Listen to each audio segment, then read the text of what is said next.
Olá! Não são raros os casos de acidente envolvendo espaços que deveriam preservar o patrimônio histórico do nosso país. Em 2015, o incêndio atingiu o Museu da Língua Portuguesa, que foi reaberto só 6 anos depois. Em 2 de setembro de 2018, a mesma coisa aconteceu com o Museu Nacional Brasileiro. Um incêndio de grandes proporções que dizimou quase todo o seu acervo. Mais recentemente, em julho de 2021, a vítima foi a Cinemateca Brasileira, a principal instituição de preservação de audiovisual no Brasil. É, sem dúvida nenhuma, um problema sério. Para conversarmos sobre esse assunto, recebemos hoje o especialista Cauê Alves, professor da PUC de São Paulo e curador-chefe do Museu de Arte Moderna de São Paulo. Também recebemos Gabriel Fernandes, arquiteto e especialista do Centro de Preservação Cultural da USP. Muito obrigado pela participação dos senhores. Sempre é importante a gente tratar desse assunto. E eu começo já com uma questão interessante, que quando a gente pensa em preservação do patrimônio histórico, a gente logo lembra dos museus. Mas não são só os museus. Tem muito mais coisa que faz parte do patrimônio histórico. Então, fiquem à vontade para responder, o professor Cauê, o Gabriel também, à vontade para que vocês possam esclarecer para a gente o que, na verdade, faz parte de um patrimônio histórico e que a gente tem de preservar. Pois não, professor, comece. Bom, a noção de patrimônio é bastante ampla e ela inclui patrimônios materiais e patrimônios imateriais. Claro que há muito a se preservar, muitos saberes, muitos conhecimentos, e a gente tende a achar, né, no senso comum, que o patrimônio diz respeito a construções, a prédios, a museus, né? Sem dúvida, isso faz parte, mas existe todo um campo de saberes que também devem ser preservados, os saberes indígenas, as práticas indígenas, saberes em relação à culinária, saberes em relação à produção artística, a certos materiais, a como lidar com certos materiais. Então, essa noção do que devemos preservar, né, é a história. E a história é composta não só por monumentos, né, mas também por acontecimentos, por eventos, por processos, por conflitos. Então, pensar em patrimônio histórico pressupõe uma concepção de história, né, que é muito mais do que essa história oficial dos monumentos e das construções, a história daqueles que venceram e colocaram monumentos para contar a sua versão da história, mas é sempre aquela história dos que perderam as guerras, a história dos que foram dizimados, a história dos que foram escravizados, a história dos que foram vítimas de genocídio, que também são histórias que devem ser contadas a partir de vestígios, a partir, né, de restos, de ruínas, a partir de uma espécie de arqueologia para conseguir remontar, né, essa história. Então, a noção de patrimônio ela é um tanto elástica, mas meu colega certamente poderá complementar bastante aí o que devemos preservar, Gabriel. Pois não, Gabriel.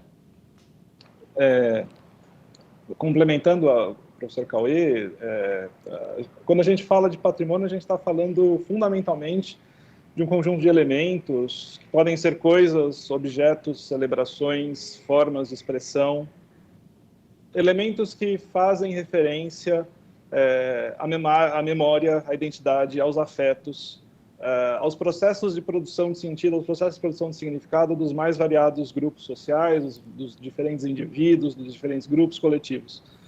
A gente, de fato, a maioria das pessoas pensa em patrimônio como sendo obras monumentais, espaços grandiosos, construções do passado, mas a gente pode pensar no patrimônio como sendo, eventualmente, a sombra da árvore de uma praça para um determinado grupo, sombra na qual se fazem encontros, onde as pessoas se conhecem, onde as pessoas passam suas vidas, pode ser a escola onde as pessoas estudaram, a igreja onde elas se casaram, assim como pode ser a maneira como pais e mães passam para seus filhos uma certa maneira de fazer uma receita de família ou de produzir um certo tipo de corte de tecido. Estamos falando fundamentalmente de processos de construção de significado expressos socialmente. Então, para além daqueles bens, como colocou o professor Cauê, para além desses bens célebres relacionados à história dos vencedores, as grandes catedrais, os grandes palácios, os grandes monumentos, falamos fundamentalmente daquilo que, no cotidiano, nos permite pensar em quem nós somos, aquilo que nos afeta, aquilo que é afetado pela gente, aquilo que constitui os nossos afetos.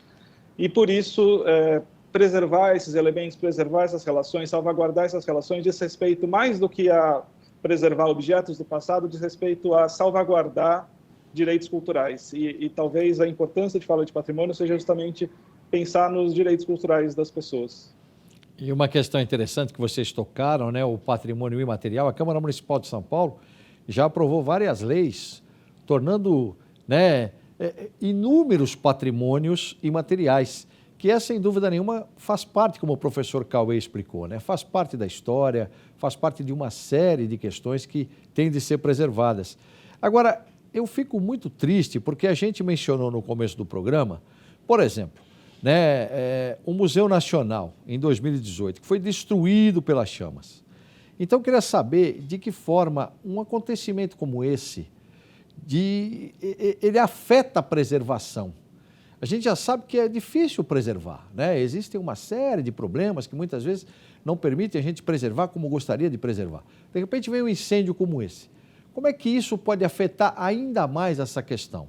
É muito gritante ali o tamanho, né, do crime, né? Eu chamo de crime, não chamo de desastre, porque aquilo é algo que estava letado, né? Foi um descaso do poder público em relação a um patrimônio. Mas no caso do Museu Nacional é muito complexo, porque ali também é um lugar de pesquisa, ali também é um lugar da construção do conhecimento, né? Então tem muitos elementos que foram objetos de pesquisas, de livros, de teses, que, né, simplesmente desapareceu de um momento para o outro, né? E a própria noção de um museu nacional, esse conceito de museu nacional diz respeito à identidade de um país, à construção de um país, como que o país compreende a sua própria história, compreende, né, o que ele é, né, como ele se coloca em relação, né, aos outros e a si mesmo. Então, é algo muito escandaloso, assim, especialmente acho que esse incêndio ele é irrecuperável, por mais que esteja num processo, né, de reconstrução, mas obviamente não dá para reconstruir tudo, né? Então eu vejo como um incêndio que foi um pouco anunciado. Você listou uma série de incêndios, né? Mas a gente pode ir no passado e lembrar do Museu de Arte Moderna do Rio de Janeiro, que também nos anos 70, final dos anos 70, foi incendiado. Teve incêndios no Memorial da América Latina, aqui em São Paulo também, há alguns anos atrás.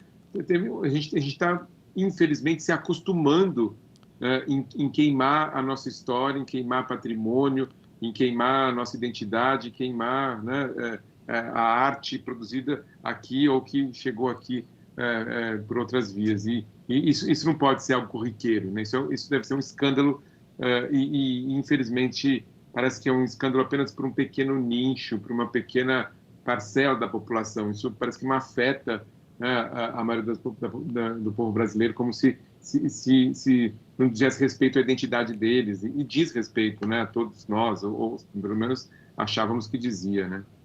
É uma coisa realmente que a gente fica triste, como eu falei no início. Eu queria saber do Gabriel. O Gabriel é do Centro de Preservação Cultural da USP, né?